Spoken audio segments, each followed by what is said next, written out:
ಬಾರೋ ಅಪರೂಪದ ಮುಳ್ಳಂದಿ ಬಾಬಾ. ದೊಡ್ಡಾಸಾಗಿ ಯಾವನಾರ ಓಟ್ ಮಾಡ್ಕೊಂಡ್ರೆ ಕಾಲೇಜ್ ಗ್ರೌಂಡಲ್ಲಿ ಅಟ್ಟಾಡ್ಸ್ಕೊಂಡು ಹೊಡಿತೀನಿ. ಯಾರ್ಚ ನಮ್ ಸಿನಿಮಾದಲ್ಲಿ ಅವಳು ನೋಡಿರಲ್ಲ ಇವನಿಗೆ ಗೊತ್ತಿರಲ್ಲಪ್ಪ, ಹಂಗೆ ಸಾಂಗ್ ಹೋಗ್ಬಿಡ್ತಾನ ಕಣೋ.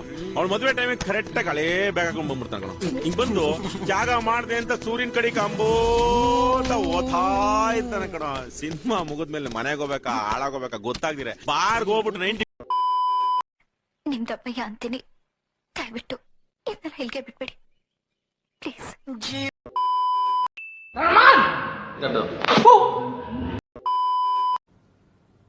ಅರ್ಥ ಆಯ್ತು ಅನ್ಸುತ್ತೆ. ನನಗೆ ಎಷ್ಟು ಚೀಪ್ ಅನಿಸ್ಬಿಡ್ತು ಅಂದ್ರೆ, ಥೋ ನಿಮ್ಮ ಈ ತರದೆಲ್ಲ ಇದಾರೆ ಜನ. ಅಯ್ಯೋ ಪಾಸ್ಪೋರ್ಟ್ ಸೈಜ್ ಎಲ್ಲ ಎಷ್ಟು ಮುದ್ದಾ ಕಾಣಿಸ್ತೀವಿ. ಇವಳು ಮಕ್ ಬೆಂಕಿ ಹಾಕ. ಕ್ರಮ ಸಂಖ್ಯೆ 1 ಗೆಲುವು ನಂದು. ಎಸ್, ನಿನ್ನಲ್ಲೇ ಸೆಂಟ್ರ್ ಜಾಗದಲ್ಲಿ ಗುಂಡಿ ಹೊಡಿಸ್ಬಿಡ್ತೀನಿ. ಒಳಗಡೆ 6 ಅಡಿಗೆ 8 ಅಡಿ ಹೊಡಿಸ್ತೀನಿ.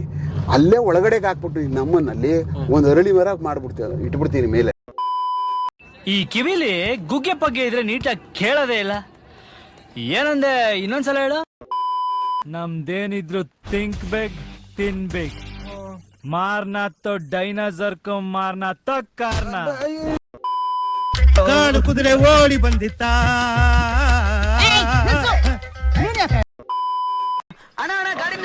ಓ ನೀವಾ? ನಾನು ಯಾರೋ ಗಂಡಸ್ರು ಅನ್ಕೊಂಡೆ. ದೇವ್ರಿಗೂ ನಿಮ್ಗೂ ಡಿಫ್ರೆನ್ಸ್ ಇಲ್ಲ ನೋಡಿ. ತಂದಾನೆ ತಾನೆ ತಾನೆ ತಂದಾನೆ ತಾನೆ ತಾನೆ ತಂದಾನೆ ತಾನೆ ತಾನೆ ತಂದಾನೆ ತಾನೆ ನಾನೇ ಬ್ರೋ. ಏನ್ ತರಿಸ್ಲಿ? Coffee tea? ಕಾಫಿ ಟೀ ಕುಡಿಯಕ್ಕಿದೇನ ಅಂಗನವಾಡಿ ಟೀಚರ್ಸ್ ಮೀಟಿಂಗ? ಸ್ಕಾಚ್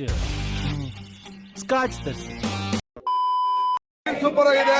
ದುಷ್ಟು 2ನೇ ಭಾಗ ವೇಟ್ ಮಾಡ್ಬೇಕು ನಾವು. ಧೈರ್ಯ ಅನ್ನೋದು ಬಹಳಷ್ಟು ಜನ ಡಿಕ್ಷನರಿಯಲ್ಲಿ ನೋಡಿದ್ರೆ ನನಗೆ ಅದು ಜೀನ್ಸ್ ಅಲ್ಲೇ ಬಂದಿದೆ ಸರ್. ನನ್ನ ಅವಶ್ಯಕತೆ ಯಾರಿಗಿದೆ? ನನ್ನ ಅವಶ್ಯಕತೆನೇ ಇಲ್ವಲ್ಲ. ಚೆನ್ನಾಗಿದೆ ಮೂವಿ, ಆದ್ರೆ ಮಾತ್ರ ಹೆಂಗ್ ತೆಗ್ದಾರ ಅಂತ ಗೊತ್ತಿಲ್ಲ. ಮೂವಿ ಸೂಪರ್ ಆಗಿದೆ ಮೂವಿ, ಆದ್ರೆ ಹೆಂಗೆ ಡಿಸ್ಟೆನ್ಸ್ ಆಗಿದೆ ಮೂವಿ. ಆದ್ರೂ ಮಾತ್ರ ಚೆನ್ನಾಗಿ ತೆಗ್ದಿಲ್ಲ ಅಂತ ಹೇಳಕ್ಕೂ ಆಗಲ್ಲ, ನಾವು ತೆಗ್ದಿದ್ದಾರೆ ಅಂತಾನು ಹೇಳಕ್ಕಾಗಲ್ಲ. ಮೂವಿ ಸೂಪರ್ ಆಗಿ ಮೂವಿ ತೆಗ್ದವ್ರೆ ಮಾತ್ರ. ಆದ್ರೆ ಮಾತ್ರ ಫಿಲಮು ಅಪ್ಪನ ತೆಗೆಯೋದು ಅದೆಲ್ಲ ಸೂಪರ್ ಮೂವಿನೇ, ಆದ್ರೆ ಮಾತ್ರ ಡಿಸ್ಟೆನ್ಸ್ ಆಗಿ ತೆಗ್ದವ್ರೆ ಮಾತ್ರ. ಸೂಪರ್ ಆಗಿದೆ ಮೂವಿ ಮಾತ್ರ. ಪೂಚ್